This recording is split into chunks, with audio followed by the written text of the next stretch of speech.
California Senator Alex Padilla saying he was in the federal building in Westwood for his own briefing today when he heard the Secretary of Homeland Security was a few doors down.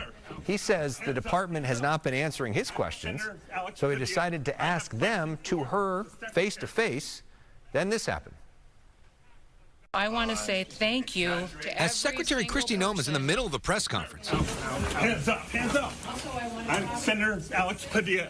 California's U.S. Senator Alex Padilla tries to ask a question and is forcibly removed. A dozen violent criminals that you're rotating on your... I also want to go how many of our ICE agents have been docked for On the ground. On the ground. Hands behind your back. Hands behind your back. Padilla is handcuffed but not formally arrested. Cool. One hand. Lay flat. Lay flat.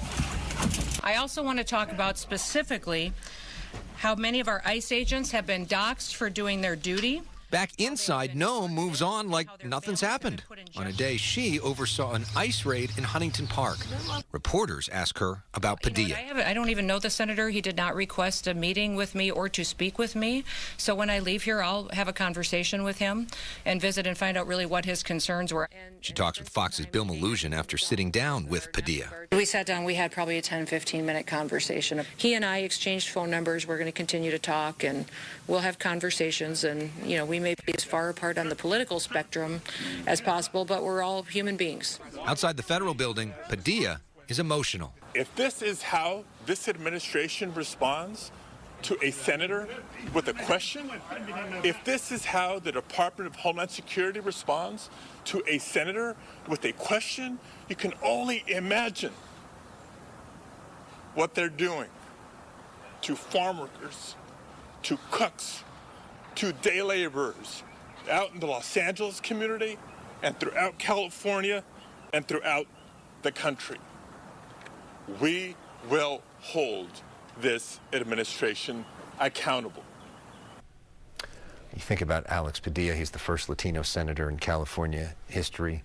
His father was a short order cook. His mother worked as a housekeeper. It's been talked a lot about their immigration status over the years, and so this is very, very personal for him. And you could certainly hear the intensity in his voice there. There's still some question as to whether he charged that news conference. Should he have called ahead? You said that he's tried to reach them in the past.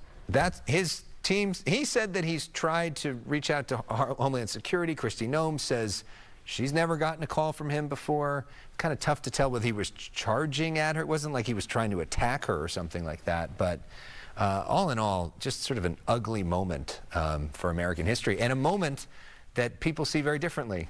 A lot of Republicans say, good that he got what he was coming to him, and a lot of Democrats see this as a really, really scary moment. It seems very odd, though, because we are all in the media. We can pose a question. You would think that a senator would be able to pose a question as well. I don't know if it was the fact that he caught her off guard. Well, it wasn't like it was the Q&A portion. Right. She was in the middle of speaking. She didn't open it up to questions, and he just started sort of screaming out from the back, from behind the media. And I think, I don't know, I guess her staff did not recognize him. Yeah, escalated from there. Well, the shocking scene prompted immediate outrage from Democratic colleagues. All of us are still in some state of shock. This is an assault not only on the person of Alex Padilla, but it's an assault on our democracy. He was recklessly and aggressively manhandled. That was unacceptable. It was unconscionable. It was unpatriotic. It's un-American. Because she's been all up in the city of Los Angeles, and we're supposed to believe that she doesn't know who the two United States senators for the state of California are? No. Governor Newsom also responding in one post to X. He wrote, "This is outrageous, dictatorial, and shameful. Trump and his shock troops are out of control. This must end now." Mayor Bass also reacting at her own news conference. They just shoved and cuffed a sitting U.S. senator. How could you say that you did not know who he was? We see the videotape, we see him saying who he was, but how do you not recognize one of two senators in our state? I served with the secretary. I served with the secretary for probably about 10 years in Congress. And Madam Secretary, I do not recognize you anymore. I do not know Kristi Noem that I served with for 10 years. So the Homeland Security team says he was not wearing his pin that would identify him as a senator, but Senator Padilla says, look, he was there for his own briefing in a secure area. He was being escorted by the FBI. He was being escorted by his own security.